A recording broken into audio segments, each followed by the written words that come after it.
फेनो fractional exhaled nitric oxide class 1 in advanced lung diagnostics series. So welcome back. मैं doctor Harendra Kumar, lung super speciality centre Meerut और pulmo क्रांति मेरठ में आपका स्वागत है। आज हम एक नई सीरीज स्टार्ट करने वाले हैं और इसकी शुरुआत हम करेंगे फेनो मशीन से, जो एक एडवांस्ड इन्वेस्टिगेशन है स्पेशली पल्मोनरी मेडिसिन के अंदर और बहुत ही ज़्यादा हेल्पफुल होता है इओसिनोफिलिक ब्रोंकियल अस्थमा को डायग्नोस करने के लिए। तो आज हम इस मशीन के बारे में सीखेंगे, किस तरीके से हम इसे इंटरप्रिटेट करते हैं और कैसे हम बीमारी को डायग्नोस करते हैं, क्या रिपोर्ट्स की वैल्यू है, किस वैल्यू का क्या मतलब है और हमें क्या मैनेजमेंट उस पेशेंट को देना है। सो चलिए चलते हैं। तो सबसे पहले हमें फेनो ये ध्यान रखना है कि फेनो अडल्ट में भी होती है और चिल्ड्रन में भी होती है, तो दोनों ग्रुप इसको परफॉर्म कर सकते हैं। सो फेनो की अगर हम फुल फॉर्म देखें तो मैंने भी बताया fractional exhaled nitric oxide, fractional exhaled nitric oxide. ये इस तरह की मशीन होती है, आप ये देख सकते हैं। अलग अलग तरह की मशीन्स आती हैं। तो ये एक ट्यूब के थ्रू माउथ पीस है, यहाँ से हम ब्लो करते हैं। तो आप देख सकते हैं ये मशीन रखी हुई है, ये कनेक्टिंग है और पेशेंट यहाँ से इसके अंदर ब्लो करेगा। तो पहले इसको देख लेते हैं किस तरीके से परफॉर्म होता है। तो देखिए, फेनो मशीन जब हम स्टार्ट करते हैं तो सबसे पहले हमें ये चूज करना पड़ता है कि अडल्ट है या चाइल्ड है। तो हमें पहले अडल्ट को चूज करना पड़ेगा।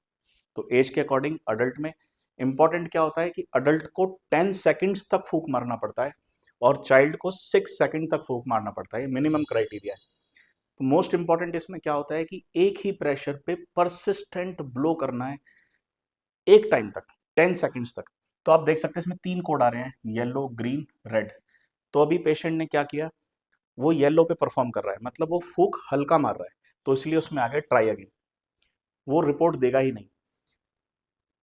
रेड का मतलब होता है कि पेशेंट ने बहुत हाई प्रेशर लगा दिया, फिर से मशीन एरर दिखा देगी। अब ये देखिए, जब पेशेंट 10 सेकंड्स तक परसिस्टेंट ब्लो करता है ग्रीन ग्रीन वाले एरिया में, देन इट इंडिकेट्स कि पेशेंट ने एक अच्छा ब्लो किया है और रिजल्ट जो रहेंगे वो ऑप्टिमम होंगे। तो इस तरीके से फेनो टेस्ट किया जाता है। बहुत सिंपल है, इजी टू परफॉर्म है, नॉन इन्वेजिव मेथड है और इमीडिएट हमारे सामने रिजल्ट आ जाता है। तो देखिए, इस तरह का रिजल्ट हमारे सामने आता है। तो पेशेंट की वैल्यू आई थी 127।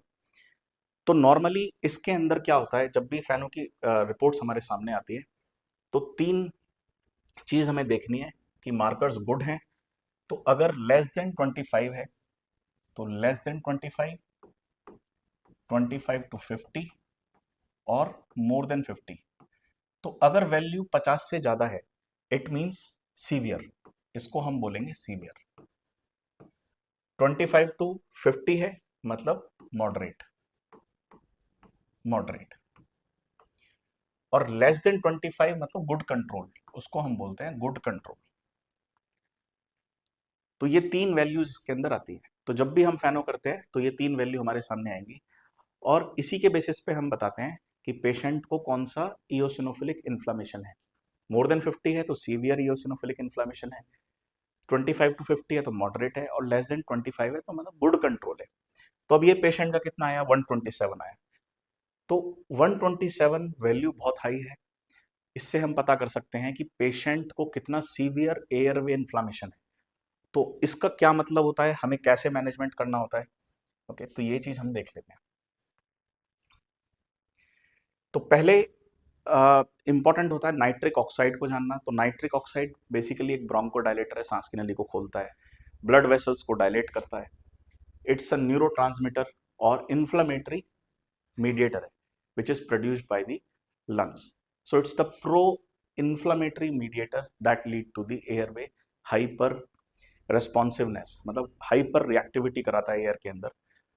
सो फैनो के थ्रू हम क्या करते हैं, इसका क्वांटिफाई करते हैं नाइट्रिक ऑक्साइड को और इसकी वैल्यू हमें बताती है कि पेशेंट की सांस की नली में इओसिनोफिलिक इन्फ्लामेशन है।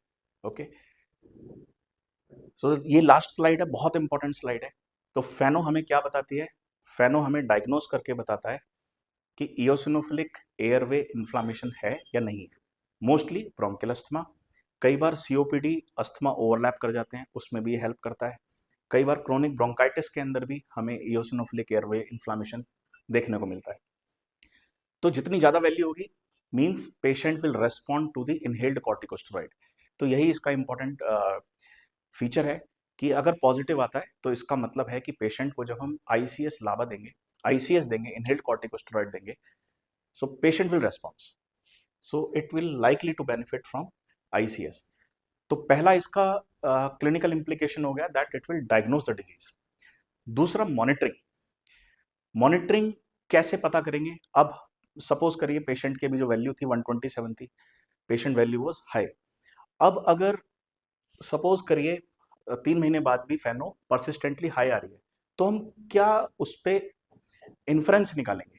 हम ये सोच सकते हैं कि शायद एलर्जन एक्सपोजर परसिस्टेंट है, मतलब किसी भी एलर्जी की वजह से वहाँ पे जो एक प्रेसिपिटेटिंग फैक्टर है वो कंटिन्यूस है, तो हमें उस पर ध्यान देना पड़ेगा। हमें ये सोचना पड़ेगा कि पेशेंट अडरेंस प्रॉपर है या नहीं है। So proper adherence to the inhaler technique, हमें ये पता चल जाता है कि पेशेंट उसको ढंग से ले रहा है या नहीं ले रहा है। इनएडिक्वेट आईसीएस डोज, कई बार ऐसा होता है कि हम 127 पे हमें हाई डोज देनी है, अगर हम लो डोज दे देंगे फिर भी वैल्यूज हाई रहेंगे, तो उससे इन्फ्रेंस निकल के आता है कि हो सकता है हमने इनहेल्ड कॉर्टिकोस्टेरॉइड की डोज इनएडिक्वेट दे रखी है। पेशेंट को इंप्रूवमेंट ही नहीं आ रहा है, सब कुछ हमने करके देख लिया, चेक कर लिया, तो हम इन्फर कर सकते हैं कि patient might have steroid resistance. और जितना ज़्यादा फेनो होता है उतना ज़्यादा रिस्क ऑफ एक्सरबेशन होता है। सो मॉनिटरिंग में हेल्प करता है और डायग्नोसिस में हेल्प करता है। सो यही इंपॉर्टेंट इसके अंदर फीचर्स हैं। मैं एक बार नट शेल में आपको बता देता हूँ। सो फेनो it's a fractional exhaled nitric oxide. Nitric oxide it's a pro inflammatory mediator और मार्कर जो हमें एयरवे हाइपर रिएक्टिविटी को रिप्रेजेंट करता है। फेनो सिंपल मशीन है, इजी टू परफॉर्म है, नॉन इन्वेजिव है, इमीडिएट इसका हमारे पास रिजल्ट आ जाता है। सो लेस देन 25 हम गुड कंट्रोल मानते हैं, 25 to 50 हम मॉडरेटली पॉजिटिव मानते हैं, और more than 50 that is the severe airway inflammation. और most important diagnostic of eosinophilic airway inflammation है and usage of the ICS inhaled corticosteroids and specially with the monitoring. So I think आपको FeNO machine के बारे में समझ में आया होगा। It helps to differentiate bronchial asthma from other causes, कि ऑक्यूपेशनल अस्थमा है या सीजनल अस्थमा है या फिर जेनेटिक अस्थमा है, तो उससे डिफरेंशिएट करने में हेल्प करता है। प्लस जो मार्कर्स हमारे पास आ रहे हैं, जो मोनोथेरेपीज हमारे पास आ रही हैं, इम्यूनोग्लोबुलिन्स जो हमारे पास आ रहे हैं, वो फेनो के बेसिस पे ही डिसाइड होता है कि हमें कौन सा मोनोक्लोनल एंटीबॉडी यूज करनी है। So that's how the beauty of FeNO machine. So thank you so much. और भी इन्फॉर्मेटिव वीडियोस के लिए आप मेरे साथ बने रहिए, मेरे चैनल को फॉलो एंड सब्सक्राइब करते रहिए। Thank you.